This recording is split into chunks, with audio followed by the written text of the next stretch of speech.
Hello friends, this is Manish Tripathi from 4D Education Hub, wishing you a happy and prosperous new year in advance. तो नया साल आपके लिए बहुत सारी वैकेंसीज लेके आने वाला है, बहुत सारी गवर्नमेंट वैकेंसीज रिलीज होने वाली हैं। तो इस वीडियो को जरूर अंत तक देखिए। इस वीडियो के थ्रू मैं आपको समझाऊंगा कि यदि आपका ग्रेजुएशन हो गया है तो आप कौन कौन से एग्जाम्स अपीयर कर सकते हैं। So let us start with UPSC exam. UPSC exam में जो दो एग्जाम आपको मैं टारगेट करने बोलूंगा, that is CAPF, paramilitary forces में असिस्टेंट कमांडेंट की एंट्री सीएपीएफ के एग्जाम्स के थ्रू होती है, और जो दूसरा एग्जाम है वो सीडीएस। सीडीएस एग्जाम मतलब डिफेंस एग्जामिनेशन होता है। यदि आप इस एग्जाम को क्रैक करते हो तो आप लिeutenant रैंक पे ज्वाइन करेंगे इंडियन आर्मी को। सीडीएस साल में 2 बार होता है और सीएपीएफ साल में 1 बार होता है। एक बात का मैं आपको यहाँ पे इंपॉर्टेंस नोटिस में आपके दिमाग में डालना चाहूंगा कि जो भी एग्जाम्स मैं आपको यहाँ पे बताऊंगा वो सारे एग्जाम्स आप एक ही तैयारी से, उनका सिलेबस एक ही मोटा मोटे तौर पे सेम सिलेबस होता है, तो आप सारे एग्जाम्स को एक साथ टारगेट कर सकते हैं। तो यूपीएससी में 2 एग्जाम मैंने बताया, सीएपीएफ और सीडीएस। अगले आते हैं, अगला एग्जाम है एसएससी, स्टाफ सिलेक्शन कमीशन। अभी आपने सुना होगा कि स्टाफ सिलेक्शन कमीशन ने एसएससी ने अपने एग्जाम्स में बहुत सारे चेंजेस इंट्रोड्यूस किए हैं।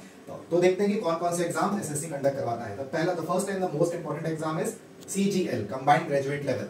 तो सीजीएल के बाद सीएचएसएल, सीएचएसएल के बाद सीपीयू और सीपीयू के बाद एमटीएस, और यदि आपकी इंजीनियरिंग वाली डिग्री है तो आप जूनियर इंजीनियर एग्जाम भी टारगेट कर सकते हैं। यदि मैं बात करूं सीजीएल एग्जाम की, तो ये जो गवर्नमेंट स्टाफ होते हैं, जैसे इनकम टैक्स हो गया, एनफोर्समेंट डायरेक्टरेट हो गया, जीएसटी डिपार्टमेंट हो गया, मिनिस्ट्री ऑफ एक्सटर्नल अफेयर्स हो गया, इन सारे में ग्रुप बी के लेवल पे जो नियुक्ति होती है वो एसएससी के थ्रू होती है। ग्रुप ए लेवल की नियुक्ति यूपीएससी सिविल सर्विसेज के एग्जाम्स के थ्रू होती है।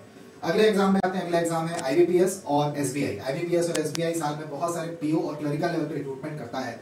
अगला एग्जाम हम देखते हैं रेलवेज। इंडियन रेलवेज भी 2 एग्जाम ईयरली हर साल कंडक्ट करती है। एक एनटीपीसी के थ्रू आप assistant station master, goods and guard जैसी नौकरी पा सकते हैं, और loco pilot, assistant loco pilot. Now the next, यदि आप छत्तीसगढ़ के निवासी हैं, क्योंकि हम छत्तीसगढ़ में हमारी कोचिंग स्थित है, तो यदि आप छत्तीसगढ़ के निवासी हैं और आप सीजी एग्जाम्स को भी टारगेट करते हैं तो सीजी व्यापम भी एग्जाम आप सेम प्रिपरेशन में टारगेट कर सकते हैं। सीजी व्यापम साल में बहुत सारे एग्जाम्स लेता है। जो मेन एग्जाम है, यदि हम मेन एग्जाम्स की बात करें तो पटवारी, आरआई, हॉस्टल वार्डन और लैब असिस्टेंट, ये सारे एग्जाम सीजी व्यापम कंडक्ट करवाता है। इन सभी एग्जाम्स की डिटेल्स आपको लिंक्स में नीचे बायो में मिल जाएगी। आप यदि ग्रेजुएशन कर चुके हैं तो 2023 में सारे एग्जाम्स को जरूर टारगेट करिए। यदि मैं सभी एग्जाम को सम टोटल करूं तो लगभग एक साल में आपको 10 मौके मिलेंगे नौकरी लगाने के।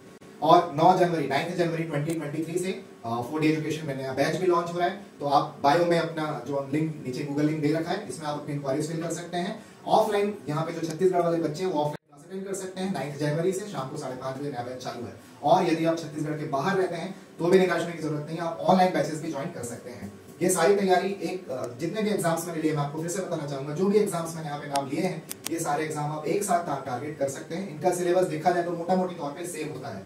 इसमें मैंने जानबूझ के civil services that is state PCS और यूपीएससी के सिविल सर्विसेज एग्जाम को इंक्लूड नहीं किया है, क्योंकि उसकी तैयारी थोड़ी अलग होती है। इन एग्जाम्स के साथ आप उस एग्जाम को टारगेट नहीं कर सकते। तो जो भी एग्जाम मैंने आपको यहाँ पे एक्सप्लेन किए, सभी एग्जाम्स की डिटेल पढ़िए और इन्हें जरूर टारगेट करिए। Thank you.